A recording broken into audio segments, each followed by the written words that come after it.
अब अच्छा मैं एक पॉइंट पर आता हूँ। पितरों की बात होती है, जैसे आपने कहा कि आत्मा ने यहाँ उसका अंत हुआ, उसका मरण हुआ, उसने जन्म ले लिया, पुनर्जन्म हो गया, नए जन्म में चला गया। हम पितृ पक्ष में पितरों को श्राद्ध देते हैं, तर्पण करते हैं, बहुत सारी रिवाज हैं, उनको रीति रिवाजों को पूरा करते हैं। जब मेरी आत्मा ने पुनर्जन्म ले लिया, अगले जन्म में मैं चला गया, फिर हम किसको बुलाकर खाना खिला रहे हैं? देखो, ये थोड़ा प्रिंसिपल, ये है एनर्जी लेवल की बात। इसको एक बार थोड़ा समझते हैं जी।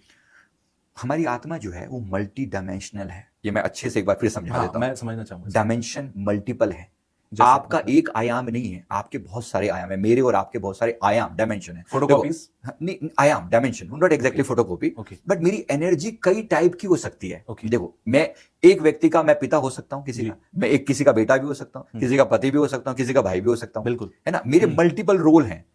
उसी व्यक्ति को अलग अलग लोग अलग अलग नजर से देख रहे हैं। जी। हमारी ऊर्जा मल्टी डायमेंशनल है, एनर्जी मल्टी डायमेंशनल है। मैं किसी की यादों में किसी रूप में हो सकता हूं, कोई मुझे टीचर के रूप में देख सकता है, किसी और रूप में। थोड़ी सी बात समझ में आ रही है? बिल्कुल, दूसरा जो दूसरी के साथ, अब एक दूसरा एग्जांपल, हनुमान जी जैसी कोई हस्ती मान लो, ठीक है। आपने अपने घर में बैठकर हनुमान जी को याद किया, मैंने अपने घर में बैठकर हनुमान जी को याद किया। क्या ऐसा होगा कि हनुमान जी पहले आपके पास जाएंगे, फिर थोड़ा टाइम निकाल के आपको देके फिर बाद में मेरे पास आएंगे? नहीं, वो एक बार में कई जगहों पर जा सकते हैं। Yes, this is multidimensional part of the soul. एक आत्मा मल्टी डायमेंशनल हो सकती है, होती ही है। ये डिफॉल्ट क्वालिटी है, क्योंकि आत्मा का जो अस्तित्व है ना, वो इस टाइप का है। एक जगह है स्पिरिट वर्ल्ड, आत्मलोक, मतलब जहां समझो हम सब आत्माएं जहां से डेप्यूट हुई हैं, आई हैं, उसको एक स्पिरिट वर्ल्ड बोलते हैं। Laws of the spirit world एक बहुत फेमस बुक है, शायद किसी ने अगर पढ़ी हो आपके दर्शकों ने, किसी ने, तो laws of the spirit world करके, अनीता मुरजानी करके शायद उनकी ऑथर है, अगर मेरे से कोई गलती नहीं हो तो। मुरजानी नाम है उनका लास्ट में। Laws of the spirit world, आत्मिक जगत के नियम, जीवात्मा जगत के नियम। उसमें एग्जैक्टली इसी टाइप की चीजें बताएं कि वो जो जीवात्मा लोक है वो कैसा है।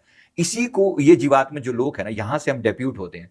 तो जब मैं इस धरती पर, जब मेरे एक जन्म हो भी गया मेरा किसी और जगह पर, बिल्कुल एनर्जी के रूप में मैं मौजूद हूं, मैं किसी और जगह पर भी मौजूद हूं। तो मैं अपने पूर्वजों की यादों में भी मेरा एक अंश तो है ना, है ना। चाहे उसको मैं सिंपली, अगर मैं उसको अपनी हिरार्की में कहूं, है ना, तो वो हिरार्की में मेरे कहीं ना कहीं वो अंश रूप में मेरे बच्चे जो वहां पर मौजूद हैं। तो कहीं ना कहीं हमारी एनर्जी कनेक्टेड है, कनेक्टेड हो सकती है, बड़ी कॉमन सी बात है ना। तो मेरा एक जन्म वहां पर भी है।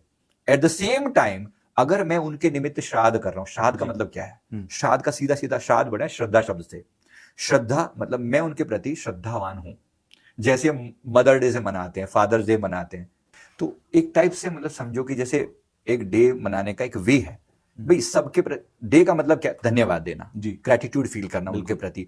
तो एक ग्रैटिट्यूड उनके प्रति भी बनता है, जिनकी कमाई का, जिनके प्रार्थनाओं का, जिनके लेबर का आप एक हिस्सा खा रहे हो, बिल्कुल है ना। हर व्यक्ति उन सबका निचोड़ी तो है, बिल्कुल। हमारे माता पिता ने, दादा दादी ने, उनके बनाए हुए घर में हम रह रहे हैं, उनके बनाए हुए घर में रह रहे हैं, उनकी प्रॉपर्टी यूज कर रहे हैं, उनकी धन संपत्ति, उनका दिया हुआ मान सम्मान जो उन्होंने अर्जित किया था, सबसे बड़ी बात। तो वो सब चीजें आज हम लेकर बैठे हुए हैं। तो एक दिन या कुछ दिन बनते हैं ना, कि जैसे 15 दिन का एक टाइम पीरियड दिया गया। वास्तव में समझो कि पितृलोक में तो वो मतलब समझो 1 घंटा होता है वहां का। वहां का 1 घंटा यहाँ पर आकर टाइम में कन्वर्ट हो जाता है। वैसे यमराज उनको समझो 1 घंटे के लिए छुट्टी देता है कि जाइए आप अपने सबसे मिलाए। तो यहाँ पर आकर यहाँ पे 15 दिन बीत जाते हैं। तो वो पितृपक्ष में अलग अलग पितरों के लिए होता है भी, जो अविवाहित पितर थे उनके लिए आज श्राद्ध कर दिया, विवाहित थे उनके लिए सर्व पितर अमावस्या होते जिनका आपको पता नहीं होता।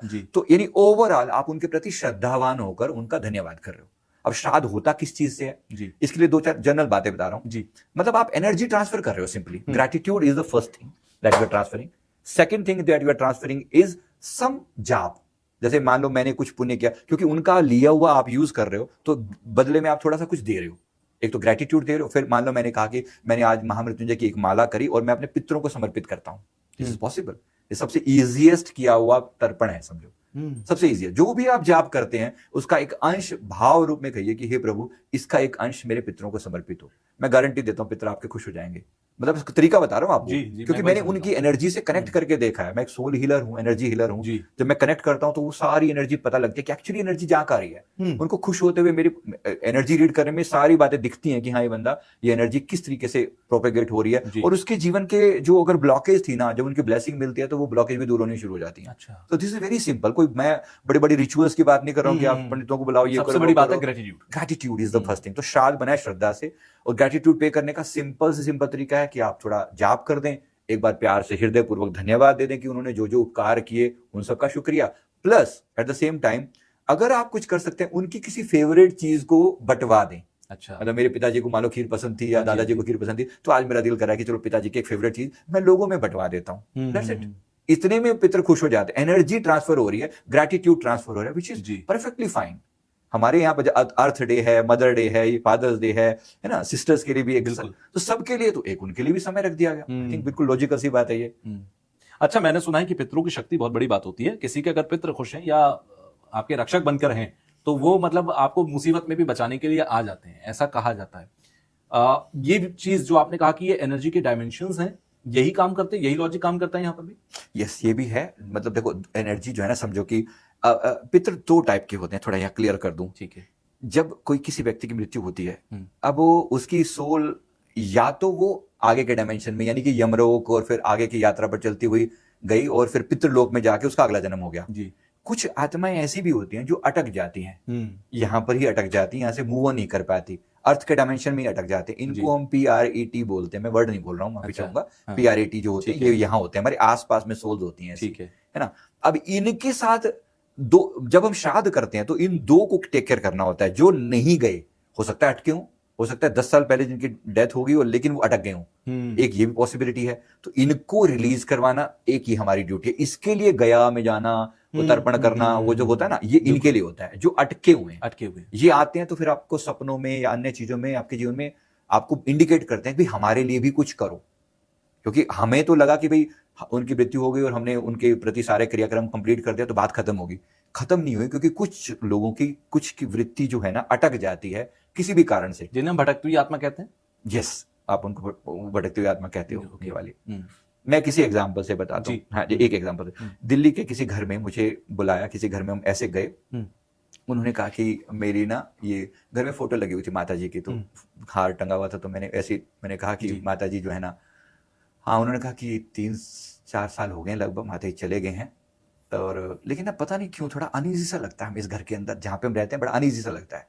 अब हम लोग एनर्जी फील कर सकते हैं, तो हम लोगों ने बड़े ध्यान से थोड़ा गौर से देखा, माता जी पीछे बैठे हुए हैं उनके। हाँ, उनकी सोल वहां प्रेजेंट है और आपको दिखाई दी। हाँ, हमें फील हो रही है कि वहां पर वो सोल है, कि रिफ्लेक्शन सा ऐसे करके मौजूद है। छाया सी होती है, मतलब एग्जैक्ट का मतलब ये छाया जैसी फिगर वहां पर दिखती है, और कहीं ना कहीं कम्युनिकेशन भी होता है। We can communicate. उनकी एक अपनी एक सूक्ष्म भाषा होती है जिससे कनेक्ट किया जा सकता है, कि हीलर समझ सकता है इस बात को। तो जब कम्युनिकेट किया तो उनसे पूछा कि माता जी गए नहीं आप अभी तक? तो उनका जवाब था कि पोते का मुंह देख के जाऊंगी। अच्छा, अब देखो ये बात समझो मैं क्या कहना चाह रहा हूं। कोई अटक भी सकता है, क्यों अटक सकता है? एक डिजायर में, किसी एक डिजायर। हाँ, अच्छा। अब जीवन भर उन्होंने इच्छा पाली कि कभी होगा, बचपन से मतलब एक बात दिमाग में बिठा रखी थी। अभी पोते का मुंह देखने के लिए अटकी हुई है सोली। अब इनके लिए आप तर्पण श्राद्ध क्या करोगे बताओ? कुछ करना ही है कि पहले इनको मनाओ जाने के लिए। हमने उनको कहा माता जी प्लीज आप जाइए, इनका तो मतलब बच्चा पैदा करने का इरादा ही नहीं है, सीधी भाषा में कहूं तो। उन्होंने खुद ही बोला कि वो जो आजकल वो कंसेप्ट चला पड़ा ना कि डबल इनकम नो किड्स, तो वो वाला कपल बना पड़ा है अपने आप में। तो ये इन्होंने कहा कि हमारा तो इरादा ही नहीं है, और ये इसी चक्कर में बैठी है कि किस दिन पोता होएगा। मैंने कहा पोता नहीं हो, पोती होगी तो फिर भी अटक जाओगे आप, तो माफ कीजिए और प्लीज आगे की यात्रा पर प्रस्थान कीजिए। कभी कभी मतलब वही है ना, देखो हम ये बातें क्यों कर रहे हैं, ताकि शायद हम में से कुछ लोगों को बात समझ में आ सके, बिल्कुल, और इस अज्ञानता से बाहर आ सके। भाई आगे की मूव ऑन करो ना, अटको क्यों? तो ये पितृ भी होते हैं और वो भी पितृ होते हैं जो चले गए। तो अगर इनके कारण कोई गड़बड़ होती है हमारे, इसी को बोलते हैं पितृदोष। मतलब ये है तो जीवन में रुकावटें आनी शुरू हो जाएंगी। अगर आपके जीवन में बार बार रुकावट आ रही है, मतलब फ्लो रुक रहा है जीवन में, या फिर समझो कि बिजनेस में तरक्की नहीं होके दे रही है, या फिर घर में ओवरऑल जो है झगड़ा बना रहता है, क्लेश बना रहता है, कोई बीमारियां पीछा नहीं छोड़ती, हो सकता है आपके पितर अटके हों। क्वाइट चांसेस है। इसी को पितृदोष के रूप में ज्योतिष में देखा जाता है कि आपके पितृदोष है। तो ऐसे में क्या करना चाहिए? ये समय वैसे तो कभी भी किया जा सकता है, लेकिन पितृपक्ष थोड़ा सा इस चीज को ज्यादा वो प्रभावशाली बना देता है कि पितर आपके आसपास में होते हैं। किसी डे पर आप ज्यादा कनेक्टेड दिखाएंगे तो वो ज्यादा कनेक्ट कर जाएगा। यस, बस इतनी सी बात है। तो वो डे इसी के लिए बना है। तो उस समय पूरा प्रोटेक्शन भी दिया जाता है कि कोई आत्मा आपको तंग भी ना करे और इनकी मुक्ति भी हो जाए। तो उस टाइप से प्रोटेक्शन दिया जाता है। कुछ एंजल्स और भी भेजे जाते हैं जो अर्थ को प्रोटेक्ट, इनका ध्यान करेंगे। एक तरीके से इनको फुल प्रोटेक्शन में वहां से यहाँ लाया जाता है, मिलवा के और फिर वापस ले जाया जाता है। जो मुक्त हो गए वो मुक्त हो गए, नहीं तो फिर ये वापस लौट जाए।